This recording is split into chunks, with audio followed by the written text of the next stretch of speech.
नमस्कार एवरीवन, आप सभी कैसे हैं। मैं उम्मीद करता हूं आप सभी अच्छे होंगे और वार्षिक पाठ योजना की डायरी बना रहे होंगे। दोस्तों, आपको पता होगा कि हमें जब वार्षिक पाठ योजना मतलब लेसन प्लान बनाना होता है तो हमें कोई ना कोई टॉपिक लेना होता है। फाइनल टीचिंग के लिए तो कोई ना कोई टॉपिक लेना होता है। तो उस टॉपिक से संबंधित हमें कोई मतलब प्रकरण बनाना होता है और उससे डायरी बनानी होती है हमें।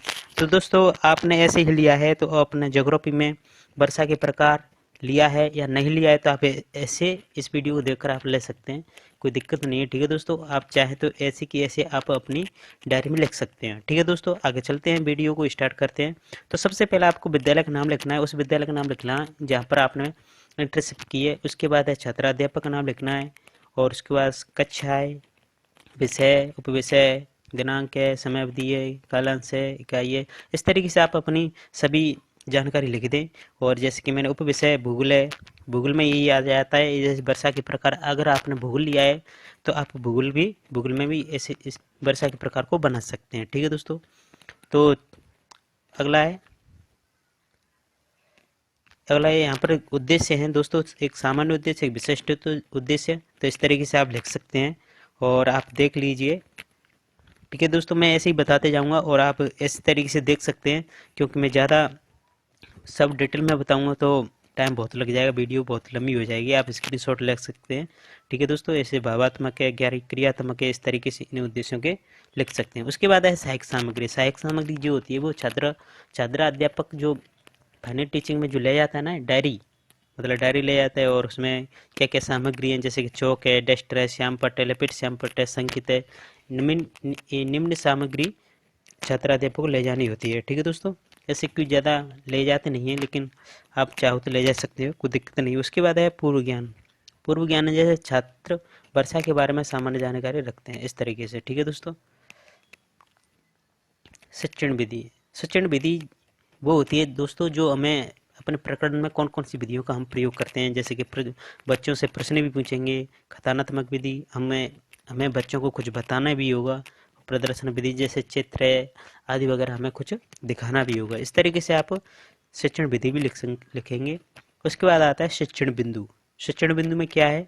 शिक्षण बिंदु है शिक्षण बिंदु प्रस्तावना। दोस्तों, अब यहाँ से हमारा बिल्कुल टॉपिक चालू होता है। सबसे पहले हमें बाकी की जो जानकारी है वो लिख देनी चाहिए। उसके बाद हमें क्या करना होता है कि बच्चों से कुछ प्रश्न पूछने होते हैं अपने प्रकरण से संबंधित, जिससे हमारा प्रकरण निकल कर आवे। ठीक है दोस्तों, मैं इसे पूरी तरीके से बता देता हूँ। तो सबसे पहले हम बच्चों से प्रश्न करेंगे। पहला प्रश्न है, हमारे शरीर को स्वस्थ रखने के लिए कौन कौन से पोषक तत्वों की आवश्यकता होती है? तो बच्चे क्या आंसर देंगे? बच्चे आंसर देंगे प्रोटीन है, विटामिन है, खनिज है, लवण है, वसा आदि। ठीक है दोस्तों, अब फिर अगला प्रश्न पूछेंगे बच्चों से, ये सभी पोषक तत्व हमें कहाँ प्राप्त होते हैं? तो बच्चे क्या आंसर देंगे? अनाज है, दाल है, फल आदि से। उसके बाद है तीसरा है, अनाज दाल फल आदि को कौन उगाता है? तो हम बच्चे क्या आंसर देंगे? किसान। ठीक है दोस्तों, अगला प्रश्न है अगला प्रश्न है, किसान को अपनी फसल उगाने के लिए जल कहाँ से प्राप्त होता है? तो बच्चे क्या आंसर देंगे? वर्षा से, कुओं से, नहरों से, तालाबों से, यहाँ से जल प्राप्त होता है। पांचवा प्रश्न, वर्षा कितने प्रकृति मतलब प्रकृति गलत है दोस्तों, आप सही लिखना है। वर्षा कितने प्रकार की होती है? इस तरीके से प्रश्न है ये। तो बच्चे क्या हो जाएंगे? मौन हो जाएंगे। इसमें ये समस्यात्मक प्रश्न हो जाएगा। तो बच्चे नहीं बता पाएंगे तो हमें हमारा ये प्रकरण निकल के आ जाता है कि वर्षा क्या होती है, उसके बारे में हम बताएंगे डिटेल में। उसके बाद आए उद्देश्य कथन। उद्देश्य कथन में क्या लिखना है? आज हम वर्षा के बारे में विस्तार पूर्वक अध्ययन करेंगे। ठीक है, इस तरीके से आपको उद्देश्य में लिखना है। उसके बाद है उसके बाद चलते हैं उसके बाद है दोस्तों संवहनीय वर्षा। ये प्रकार है, वो हम बच्चों को मतलब डिटेल में बताएंगे। तो आपको ये डायरी ऐसी कैसी लिख देनी चाहिए, कोई दिक्कत नहीं है इसमें। ठीक है दोस्तों, प्रश्न करेंगे बच्चों से, कुछ पहले पूछेंगे, विकासात्मक प्रश्न करेंगे बच्चों से। वर्षा की ऋतु किस ऋतु के पश्चात आती है? तो बच्चे आंसर देंगे ग्रीष्म ऋतु के पश्चात। दूसरा प्रश्न, वर्षा ऋतु में क्या होता है? तो बच्चे आंसर देंगे वर्षा। फिर कहेंगे वर्षा के कितने प्रकार होते हैं? तो बच्चे फिर निरुत्तर हो जाएंगे, इसका आंसर नहीं दे पाएंगे। तो इस तरीके से आप लिख सकते हैं। ठीक है दोस्तों, नेक्स्ट चलते हैं।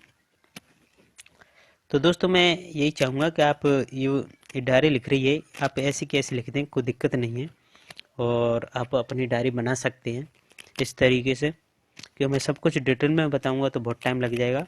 और यहाँ पर श्याम पट्ट है दोस्तों, ये ये श्यामपट्ट, इसे श्यामपट्ट कहते हैं। आप चाहो तो बाज़ार से ब्लैक पेज लेकर आ सकते हैं और वहाँ उस पर दुकान पर से ही और एक वाइट पेन मिल जाएगा, उससे आप श्यामपट्ट जैसा ही मतलब पेज आएगा, उस पर आप लिख सकते हैं और चिपका सकते हैं इस तरीके से। ठीक है दोस्तों। उसके बाद है बोध प्रश्न है। इस तरीके से आप अपनी डायरी बना सकते हैं। दोस्तों मैं नहीं चाहता कि आप 100-200 रुपये डालकर बाज़ार से पुस्तक लेके आएँ और लेसन प्लान बनावें। तो मैं चाहता हूँ कि आप मेरे यूट्यूब चैनल पर से आप बना सकते हैं। ठीक है दोस्तों। सभी वीडियो जो हैं वे उपलब्ध हो जाएंगी। प्रस्तावना की मैंने वीडियो डाल दी हैं, कुछ माइक्रो टीचिंग की भी डली हैं और लेसन प्लान डले हैं और दैनिक पाठ्य योजना की डायरी भी बनी है, डली हुई है। ठीक है दोस्तों। आप यहाँ से इस तरीके से आप बना सकते हैं, इस तरीके से लिख सकते हैं। आप स्क्रीनशॉट ले लें या वीडियो को रोक कर आप देख सकते हैं। ठीक है दोस्तों। नेक्स्ट चलते हैं। इस तरह की दूसरा आ गया है, दूसरा प्रकार है पर्वतीय वर्षा। क्या होती है पर्वतीय वर्षा? इस तरीके से। ठीक है दोस्तों। उसके बाद हमें कुछ बोध प्रश्न करने होते हैं, मतलब पढ़ाने के बाद भी हमें बच्चों से प्रश्न करने होते हैं, तो बच्चे इसका आंसर दें। तीसरा प्रकार आ गया है चक्रवाती वर्षा। ठीक है दोस्तों। और सबसे पहले हम बच्चों से कुछ पूछेंगे चक्रवाती वर्षा क्या होती है, कैसे आती है, कहाँ होती है, इस तरीके से। उसके बाद बच्चे कुछ जगह निरुत्तर हो जाएंगे, आंसर नहीं दे पाएंगे, तो आपको वहाँ पर कथन कहना है कि चक्रवाती वर्षा होती क्या है। इस तरीके से आप बता सकते हैं। डिटेल में बताने के बाद हम फिर बच्चों से पूछेंगे, बच्चों को कुछ याद हुआ है नहीं हुआ है, इस तरीके से हम प्रश्न पूछेंगे बच्चों से। तो दोस्तों ये ऐसे कैसे डायग्राफ नहीं बनाया है, तो आप बना सकते हैं अपनी डायरी में, कोई दिक्कत नहीं है। ठीक है दोस्तों। उसके बाद है निरीक्षण कार्य। निरीक्षण कार्य क्या होता है? जैसे कि निरीक्षण कार्य आप ऐसे कैसे लिख सकते हैं, कोई दिक्कत नहीं है। छात्राध्यापक छात्रों को श्यामपट्ट सारांश अपनी अपनी अभ्यास पुस्तिका में उतारने का निर्देश देकर स्वयं कक्षा कक्ष का निरीक्षण करेंगे। इस तरीके से आप निरीक्षण कार्य में लिख सकते हैं। अब है मूल्यांकन प्रश्न। हमें बच्चों से कुछ मूल्यांकन प्रश्न करने होते हैं, तो हमें कई टाइप होते हैं मूल्यांकन प्रश्न करने के। तो आप ऑप्शन टाइप प्रश्न दे सकते हैं और रिक्त स्थान पूर्ति के लिए प्रश्न दे सकते हैं और थ्योरी वाले भी प्रश्न दे सकते हैं, इस तरीके से। ठीक है दोस्तों। तो मैंने यहाँ पर कुछ प्रश्न लिखे हैं। पहला है वस्तुनिष्ठ प्रश्न, जिसमें ग्रीष्म ऋतु के बाद ऋतु आती है, तो इसमें बच्चे इस तरीके से आप ऐसे लिख सकते हैं। आपको उत्तर नहीं लिखना है, कोई दिक्कत नहीं। ठीक है दोस्तों। उसके बाद है दूसरा प्रश्न, वर्षा के प्रकार हैं, इस तरीके से। उसके बाद रिक्त स्थान है, भारत में चक्रवाती वर्षा। और चौथा प्रश्न है पर्वत पर चढ़ने के कारण हवा गर्म होती है ठंडी होती है, इस तरीके से। उसके बाद अति लघुत्तरात्मक प्रश्न है, इस तरीके से। तो दोस्तों अगर आप वार्षिक पाठ्य योजना की डायरी बना रहे हैं, तो उसमें गृह कार्य लिखने की कोई ज़रूरत नहीं है। ठीक है। क्योंकि हमें बच्चों से मतलब जब एग्जामिनर आता है तो हमें जब भी पढ़ाना होता है, तो इसमें एक ही दिन की बात होती है, तो गृह कार्य कहाँ से देंगे बच्चों को। ठीक है। इस तरीके से गृह कार्य नहीं लिखना चाहिए। ठीक है दोस्तों। और नेक्स्ट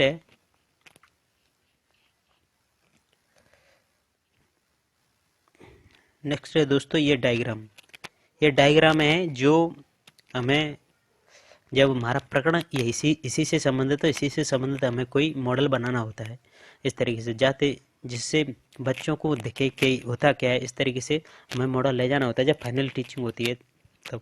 ठीक है दोस्तों। आप इस तरीके से अपना मॉडल बना सकते हैं और ले जा सकते हैं, कोई दिक्कत नहीं है। ठीक है दोस्तों। तो दोस्तों मेरी वीडियो कैसी लगी, प्लीज़ चैनल को सब्सक्राइब कर दें, वीडियो को लाइक कर दें, कमेंट में ज़रूर बताना। कोई त्रुटि हुई हो तो बिल्कुल आप सही कर लेना, कोई दिक्कत नहीं है। और मुझसे कोई त्रुटि हुई तो आप बताना। ठीक है दोस्तों। और ऐसी वीडियो देखने के लिए मेरे चैनल को बने रहिए, और मैं सभी प्रकार की वीडियो अपलोड करता रहता हूँ। और सभी दैनिक पाठ्य योजना की डायरी, इंटरसेप्ट, माइक्रो टीचिंग, सभी डायरी आपको मिल जाएंगी। ठीक है दोस्तों। तो मिलते हैं ऐसी एक और वीडियो में। ठीक है। जब तक के लिए धन्यवाद।